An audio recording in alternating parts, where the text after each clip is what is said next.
जय हिंद, वंदे मातरम। स्वागत है आप सभी का फ्री एग्जाम जो यूट्यूब चैनल पर। दोस्तों, अगर आप बिहार जीविका 2025 का एग्जाम देने जा रहे हैं तो ये आज आपके लिए शानदार प्रैक्टिस सेट होने वाला है, जिसमें हमने 50 ऐसे प्रश्नों को शामिल किया है जो निश्चित ही आपके एग्जाम में पूछे जाएंगे। तो इन प्रश्नों को पूरे ध्यान से देखना है, सभी प्रश्नों को याद करना है, ताकि जब आपके एग्जाम में प्रश्न पूछा जाए तो आप गलत करके ना आए। तो चलिए सेशन को प्रारंभ करते हैं। और पहला शानदार प्रश्न आपकी स्क्रीन पर है। पूछा गया है कि जीविका कार्यक्रम किस राज्य में शुरू किया गया? उत्तर प्रदेश, बिहार, झारखंड या फिर मध्य प्रदेश। आपके पास समय बिल्कुल भी नहीं है, तो हम आपका टाइम बिल्कुल भी ना लेते हुए सही उत्तर जो हो जाएगा, जीविका कार्यक्रम किस राज्य में शुरू हुआ? बिहार इसका राइट आंसर है। आसान प्रश्न है। दूसरा प्रश्न है, एसएसजी का पूरा नाम क्या है? एसएसजी का पूरा नाम क्या है? कई बार बताया है, सेल्फ हेल्प ग्रुप होगा। क्या होगा? तो एसएसजी का जो पूरा नाम हो जाएगा ये सेल्फ हेल्प ग्रुप होगा, जरूर याद रखना है। तीसरा प्रश्न है, एनआरएलएम की शुरुआत किस वर्ष हुई थी? 2011, 2009, 2013 या फिर 15 में? तो एनआरएलएम की शुरुआत हुई कब? तो 2011 में। एनआरएलएम की शुरुआत किस वर्ष हुई? 2011 में एनआरएलएम की शुरुआत हुई। चौथा प्रश्न है, आईजे का पूरा नाम क्या है? Income generating activities, individual growth assistance, eternal group association, inclusive government authority. तो बताएंगे आपकी आईजे का पूरा नाम क्या है? तो आईजे का पूरा नाम हो जाएगा क्या? तो याद रखेंगे, सही उत्तर होगा इनकम जनरेटिंग एक्टिविटीज, इसका राइट आंसर हो जाएगा। पांचवा प्रश्न है, एसएसजी बैठकों का आयोजन कितनी बार होना चाहिए? मासिक, साप्ताहिक, वार्षिक या फिर त्रैमासिक? तो एसएसजी बैठकों का आयोजन कितनी बार होना चाहिए? एसएसजी बैठकों का आयोजन होना चाहिए कितनी बार? तो साप्ताहिक इसका राइट आंसर हो जाएगा। क्या होगा? तो साप्ताहिक सही उत्तर होगा। 6 नंबर प्रश्न है, इटर्नल लोन किसके बीच दिया जाता है? बैंक और पंचायत, एसएसजी सदस्यों के बीच, सरकार और एसएसजी, बैंक और सीएलएफ। तो इटर्नल लोन किसके बीच दिया जाता है? इटर्नल लोन दिया जाता है एसएसजी सदस्यों के बीच। किसके बीच? तो एसएचजी सदस्यों के बीच दिया जाता है इटर्नल लोन। सातवां प्रश्न है, व्यू मीटिंग कितनी बार होती है? सप्ताह में एक बार, माह में एक बार, वर्ष में 2 बार, प्रतिदिन? तो व्यू मीटिंग कितनी बार होती है? व्यू मीटिंग कितनी बार होती है?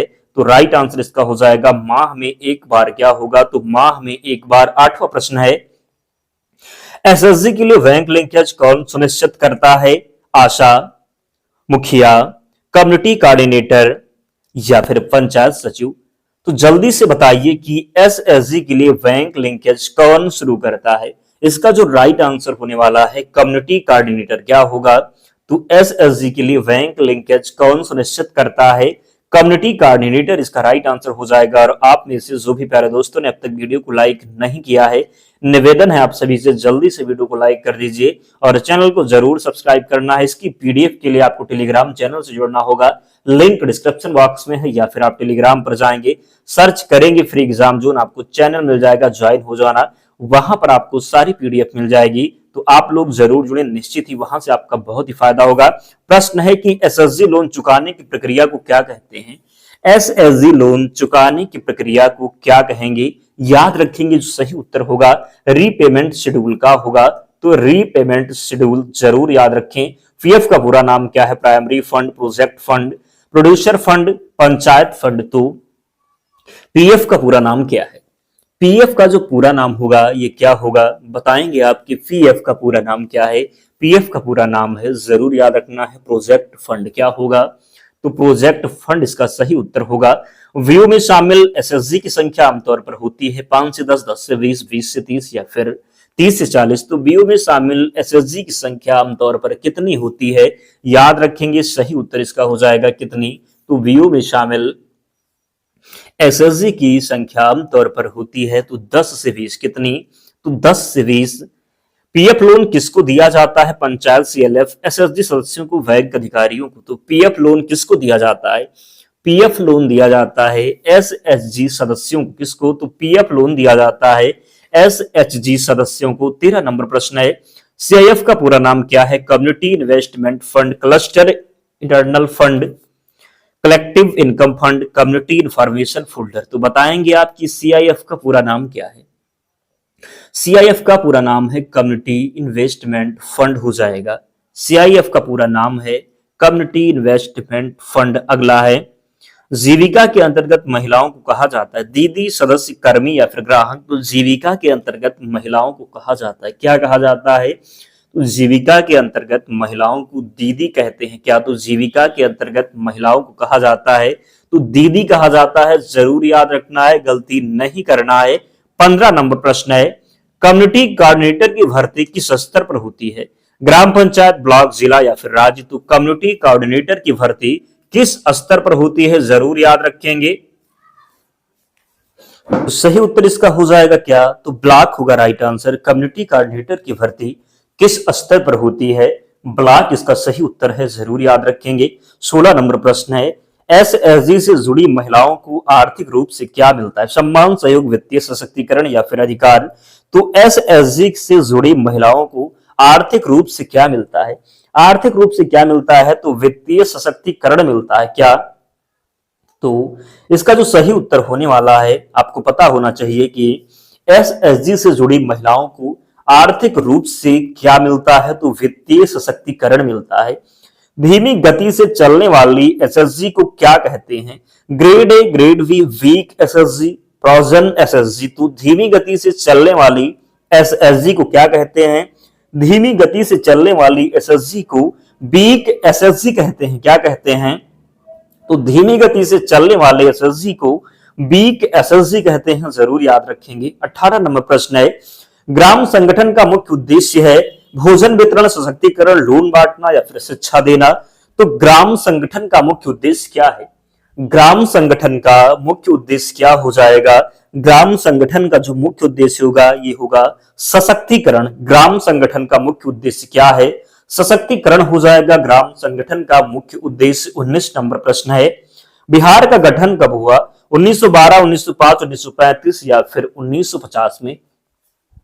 तो बिहार का गठन कब हुआ था? बिहार का गठन कब हुआ था? 1912 में हुआ। बिहार का गठन कब हुआ? तो 1912 में बिहार का गठन हुआ था। 20 नंबर प्रश्न है, बिहार का सबसे छोटा जिला कौन सा है? शिवहर, अररिया, गया या फिर समस्तीपुर। तो बिहार का सबसे छोटा जिला कौन सा है? बिहार का सबसे छोटा जिला हो जाएगा शिवहर। क्या होगा? राइट आंसर होगा शिवहर। अगला है, बिहार में सबसे अधिक बोली जाने वाली भाषा कौन सी? जैसा पता है आप सभी को कि आपका एग्जाम में समय नहीं है, बहुत से हैं जिनका कल ही एग्जाम है कम्युनिटी कोऑर्डिनेटर का, तो समय इसलिए हम नहीं ले रहे ताकि आप रिवीजन जल्दी जल्दी से करके जाएं। निश्चित ही आपका फायदा होने वाला है, तो आप लोग पूरे ध्यान से क्लास को देखिएगा, रिवीजन जरूर करें। तो बिहार में सबसे अधिक बोली जाने वाली भाषा कौन सी है? बिहार में सबसे अधिक बोली जाने वाली भाषा की बात करेंगे तो भोजपुरी राइट आंसर होगा। अगला है प्रश्न है कि नालंदा विश्वविद्यालय किसने स्थापित कराया था? अशोक, चंद्रगुप्त मौर्य, कुमारगुप्त या फिर समुद्रगुप्त। तो नालंदा विश्वविद्यालय किसने स्थापित करवाया था? नालंदा विश्वविद्यालय स्थापित करवाया था कुमारगुप्त ने। नालंदा विश्वविद्यालय किसने स्थापित करवाया था? तो नालंदा विश्वविद्यालय स्थापित करवाया था कुमारगुप्त ने। बिहार का सबसे बड़ा रेलवे स्टेशन कौन सा है? पटना जंक्शन, गया junction, भरौनी junction, Pandit Deendayal Upadhyay junction. तो बिहार का सबसे बड़ा रेलवे स्टेशन कौन सा है? बिहार का सबसे बड़ा रेलवे स्टेशन हो जाएगा पटना जंक्शन। क्या होगा? तो सही उत्तर होगा पटना जंक्शन, याद रखेंगे। प्रसिद्ध सोन नदी बिहार में कहां बहती है? उत्तर बिहार, दक्षिण बिहार, पूर्व बिहार, उत्तर पश्चिम बिहार। तो प्रसिद्ध सोन नदी बिहार में कहां बहती है? प्रसिद्ध सोन नदी बिहार में बहती है कहां पर? तो दक्षिण बिहार में। कहां पर?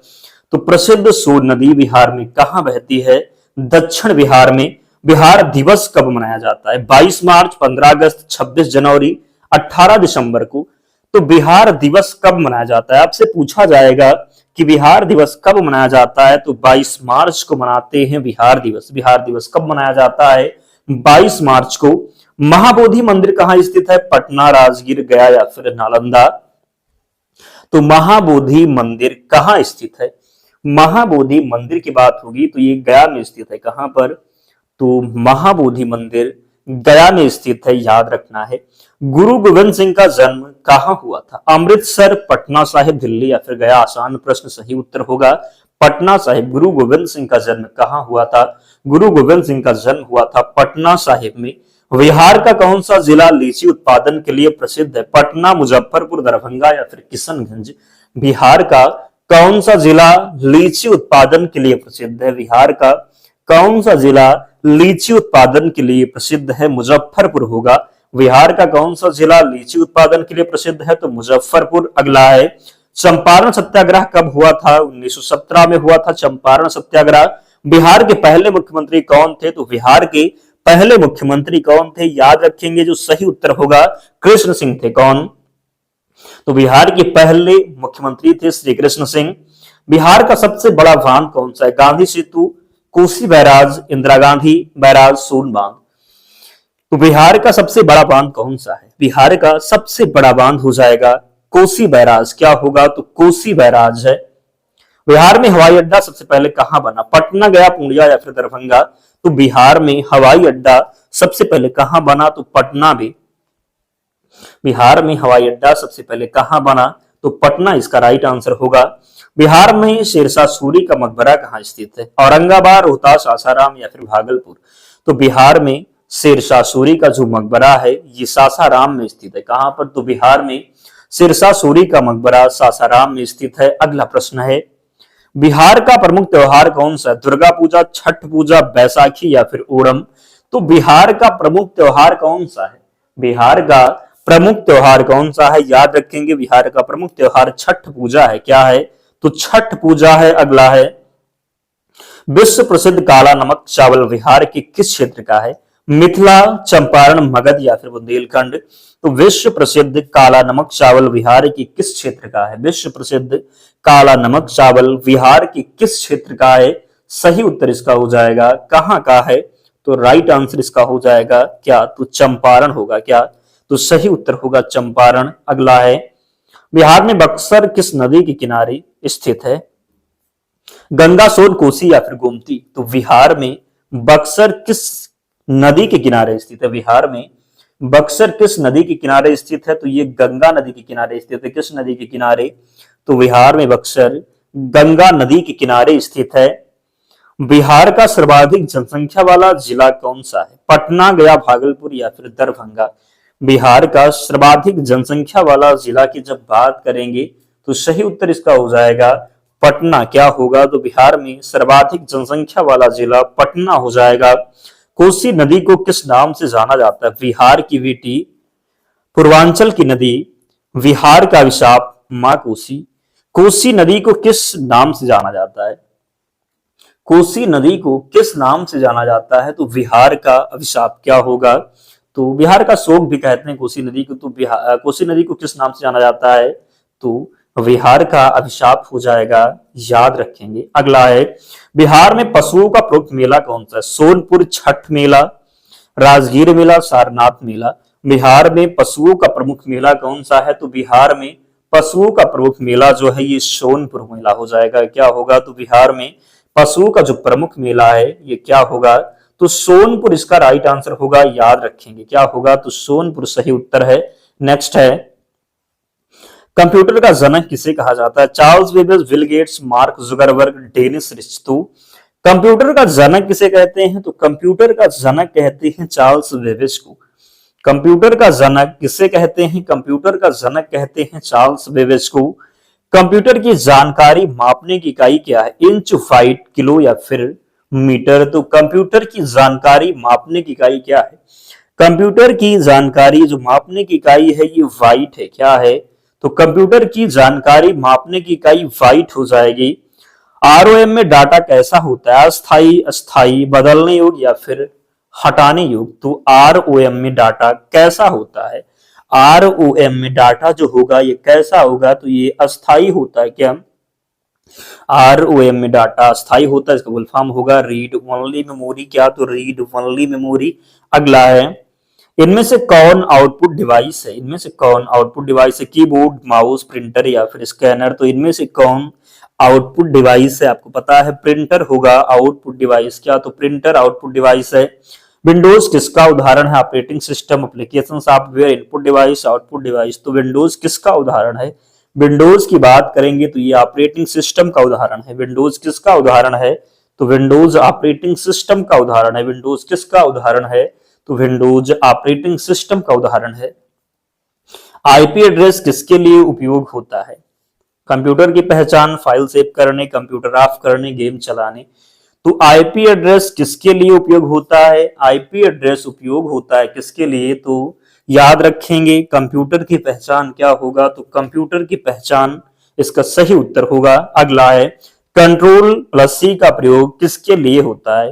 पेस्ट, कॉपी, सेव या फिर कट। तो कंट्रोल प्लस सी का प्रयोग किसके लिए होता है? कंट्रोल प्लस सी का प्रयोग होता है कॉपी के लिए। किसके लिए? तो कॉपी के लिए। कंट्रोल प्लस वी क्या करता है? तो कंट्रोल प्लस वी क्या करेगा? याद रखेंगे कंट्रोल प्लस वी। सही उत्तर इसका हो जाएगा पेस्ट। क्या होगा? कंट्रोल प्लस वी क्या करता है? तो पेस्ट करता है। कंप्यूटर वायरस किसे कहते हैं? प्रोग्राम का हिस्सा, हानिकारक सॉफ्टवेयर, हार्डवेयर, इंटरनेट स्पीड। तो कंप्यूटर वायरस किसे कहते हैं? कंप्यूटर वायरस कहते हैं हानिकारक सॉफ्टवेयर को। किसे? तो कंप्यूटर वायरस कहते हैं हानिकारक सॉफ्टवेयर को। बाइनरी नंबर सिस्टम आधारित है 2 अंकों पर, 5 अंकों पर, 10 अंकों पर, 100 अंकों पर। आसान है। बाइनरी नंबर सिस्टम जो आधारित है ये 2 अंकों पर आधारित है। किस पर? तो बाइनरी नंबर सिस्टम 2 अंकों पर आधारित है। वाईफाई का उपयोग क्यों होता है? बिजली, वायरलेस इंटरनेट, आवाज या फिर गेम। तो वाईफाई का उपयोग क्यों होता है? वाईफाई का जो उपयोग होता है किस लिए? तो वायरलेस इंटरनेट के लिए। किसके लिए? तो वाईफाई का प्रयोग होता है वायरलेस इंटरनेट के लिए। अगला जो बात करेंगे 50 प्रश्न थे, तो आप लोग कमेंट कीजिए और बताइए कि 50 प्रश्नों में आपका स्कोर क्या रहा, कितने प्रश्न आप सही कर पाए, जरूर कमेंट करके बताएं। और इसके पीडीएफ के लिए टेलीग्राम चैनल से जुड़ जाना, लिंक डिस्क्रिप्शन बॉक्स में है, या फिर आप टेलीग्राम पर जाएंगे और सर्च करेंगे फ्री एग्जाम जोन। क्या? तो सर्च करेंगे फ्री एग्जाम जोन, आपको चैनल मिल जाएगा, ज्वाइन हो जाना, वहां पर आपको सारी पीडीएफ मिल जाएगी। तो मिलते हैं नेक्स्ट वीडियो में, तब तक पढ़ते रहिए, ध्यान रखिए अपना, स्वस्थ और सुरक्षित रहिए। जय हिंद।